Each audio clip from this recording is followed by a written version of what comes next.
Ibrani 6:1-2 Ibrani 6:1-2 Oleh karena itu marilah kita meninggalkan ajaran-ajaran dasar tentang Kristus dan maju menuju kedewasaan, tidak meletakkan kembali dasar pertobatan dari tindakan yang membawa maut, dan iman kepada Allah, instruksi dalam baptisan, penumpangan tangan, kebangkitan orang mati dan penghakiman kekal. Itu disebut sekolah dasar karena suatu alasan. Ketika kita masih muda kita harus mempelajari ajaran-ajaran dasar, dan baru kemudian ajaran-ajaran yang lebih maju. Komentar, pengajaran dasar satu tobat dalam doktrin Kristen, pertobatan dari dosa adalah ajaran dasar. Pertobatan dari dosa melibatkan niat untuk mengubah perilaku seseorang, dan menunjukkan jenis iman yang membuat seseorang memenuhi syarat untuk diselamatkan.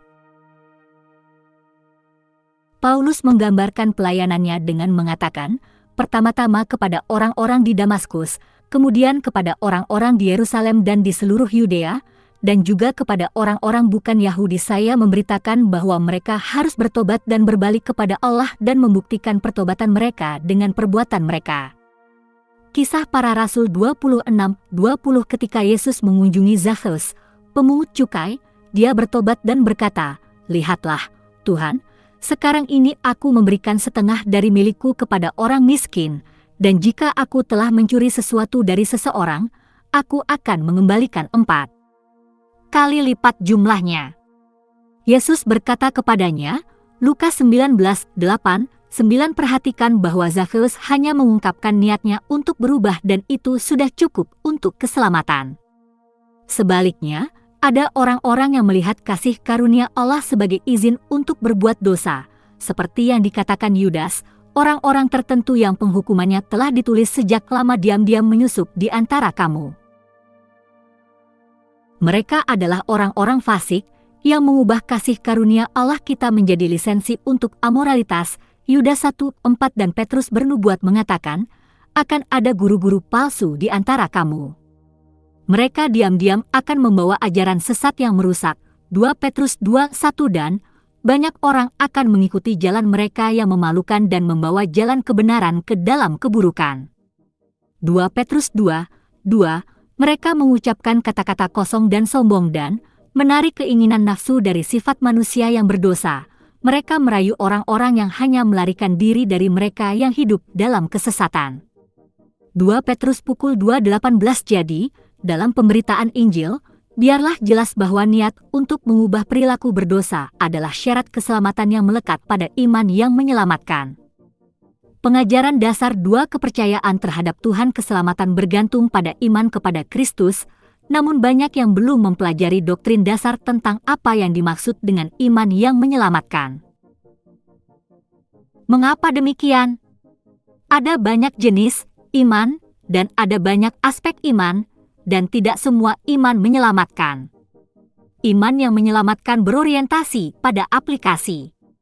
Iman yang menyelamatkan juga bertekun, patuh, dan berbuah.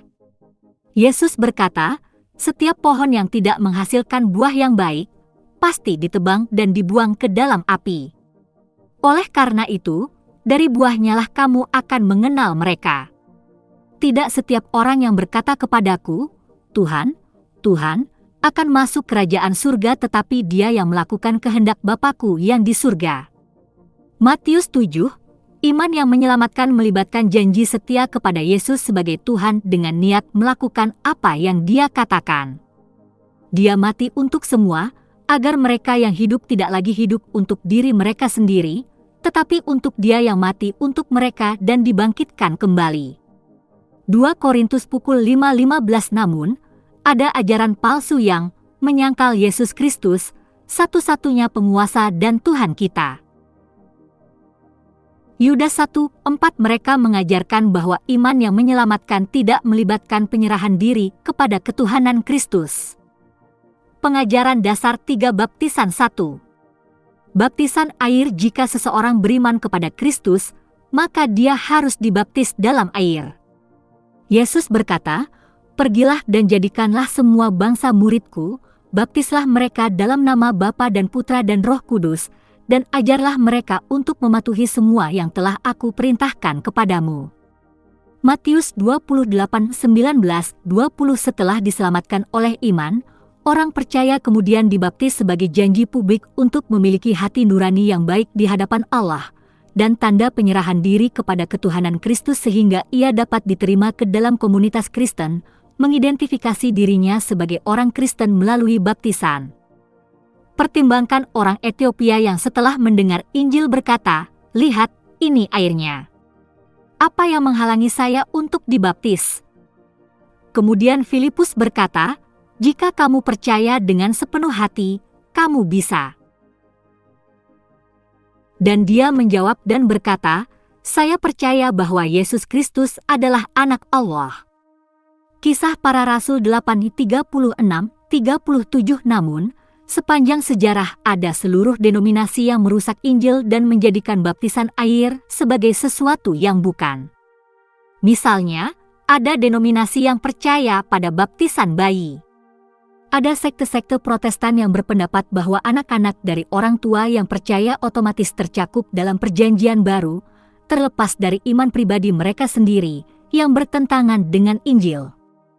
Katolik melihat baptisan bayi sebagai penghapusan kesalahan dosa asal, seolah-olah Tuhan secara tidak adil menganggap bayi bersalah atas kejahatan yang sebenarnya tidak mereka lakukan, berdasarkan rasa bersalah karena asosiasi yang merupakan bentuk prasangka dan bertentangan dengan sifat Tuhan. Adil, dan di antara sekte Protestan ada yang tidak percaya pada baptisan bayi, tetapi percaya bahwa upacara baptisan air diperlukan untuk keselamatan. Ini adalah di antara apa yang saya neosunat.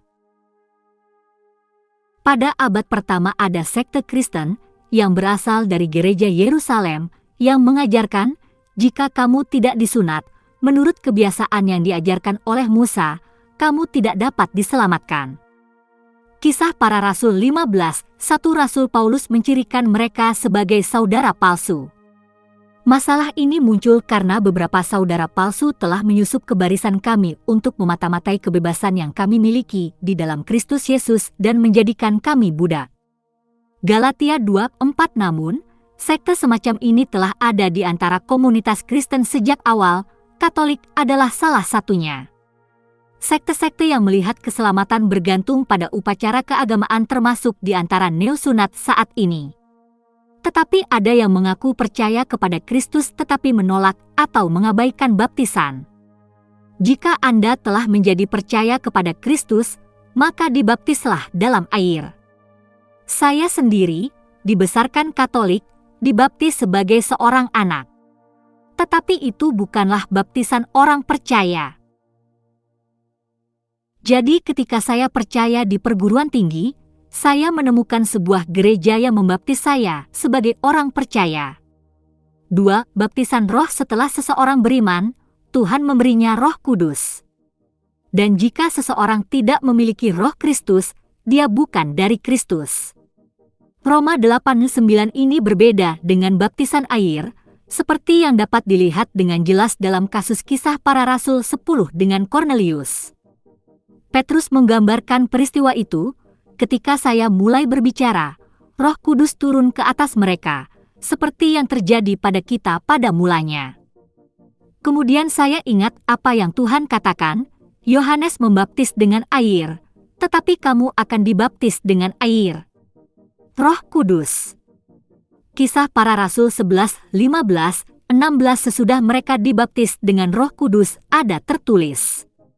Lalu Petrus berkata, adakah yang dapat menghentikan orang-orang ini untuk dibaptis dengan air? Mereka telah menerima Roh Kudus, sama seperti kita.